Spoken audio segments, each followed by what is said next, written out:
games right, getting our fixtures programme right, getting our refereeing right, getting our rules right.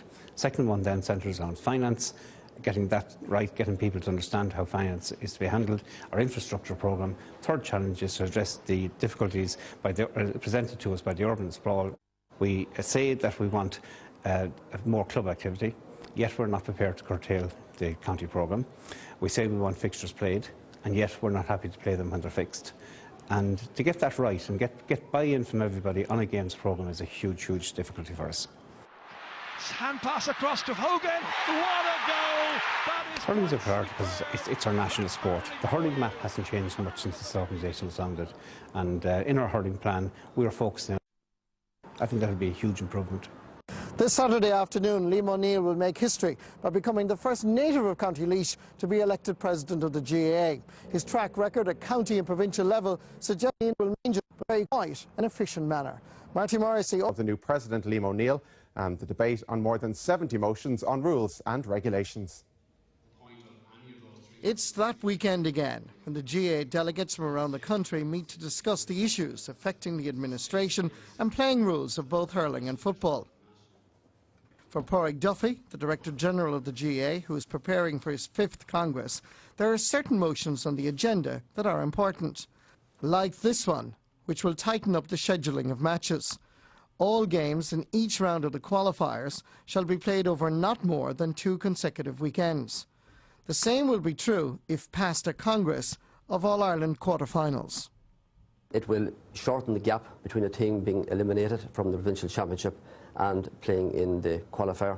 And secondly, it will allow a team that is defeated in a provincial football final a 13-day break rather than a 6-day break before it has to play in round 4 of the All-Ireland football qualifier.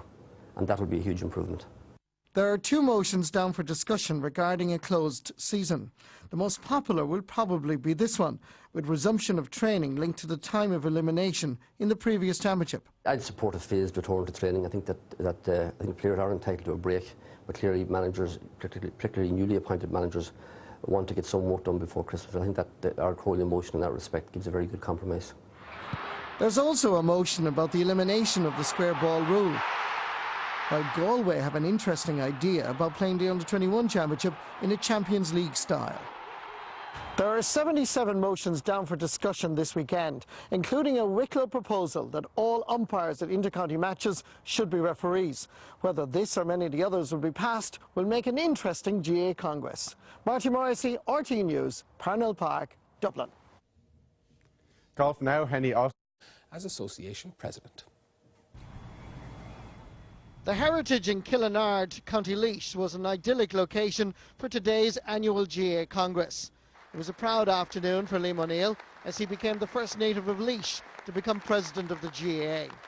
Meanwhile, 77 motions were down for discussion. Motion 26 was passed almost unanimously.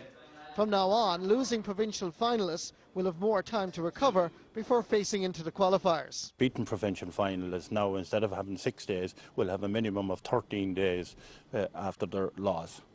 It also means that by aligning the championship with the qualifiers, there will be more time during the summer months, at least 3 to 4 weeks, for club activity. There will now be a requirement for players transferring from one county to another to have played club championship in their new adopted county first.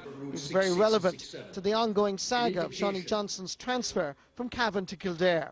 We now all know what the requirements are, what the rules have been changed to comply with, and it certainly makes it very, very clear on what the player, the club and the county must do. The closed season for collective training has been tweaked with a resumption of county training linked to the time of elimination in the previous championship. The square ball rule that caused so many arguments and controversies is gone. But what exactly will that mean for the game? I think it's a good day for full forwards and a bad day for goalkeepers, because you'll see maybe the full forward inhabiting that area around the square a lot more. You'll see the ball coming in high, and then once it's in high, it's a 50-50 ball. You'll probably see more goals, which was a byproduct of the 2010 experiment. Let's go live now to Killinard, where Marty Morrissey is standing by. Marty, it's what is an important day, I suppose, for County Laois as regards the administration of Gaelic games in this country. Absolutely, Joe. It's a historic day for the people of County Laois, and particularly for the man beside me. He's about 15 minutes from home in Trummer, County Laois. He became the 37th president of the GAA here in County Laois this afternoon. Liam O'Neill, first of all, congratulations. Thank you very much. Liam, talk to me about the priorities and certainly the challenges, the biggest challenge that you face. The biggest challenge we have in the GAA is to get our games programme right, to get a balance right between our club and county activity, get our fixture programme in order, and make sure everybody has a game. You mentioned in your speech that indiscipline is a priority for you as well. Are you going to be clamping down on further acts or any acts that we see of indiscipline? Well, we would hope to bring a bit of sense to our system, in the sense that the person who does a foul pays the penalty. And if everyone took responsibility for their own actions, I think it would improve discipline dramatically. I know also that a priority for you would be about urban sprawl and the GAA. Absolutely. The biggest challenge we have is in the cities now is to bring the GAA and the sense of community that is in the clubs, like my own club, Trummer and Laois, and clubs here in Kilnard, to bring that feeling of community to the new urban sprawl. And we're going to take that seriously, and we're going to make a real attempt to bring the GAA to the urban community. Well, we wish you well and congratulations, and thank you indeed for joining us here on the 6-1 News. Big day for Laois, big day for Liam O'Neill. Back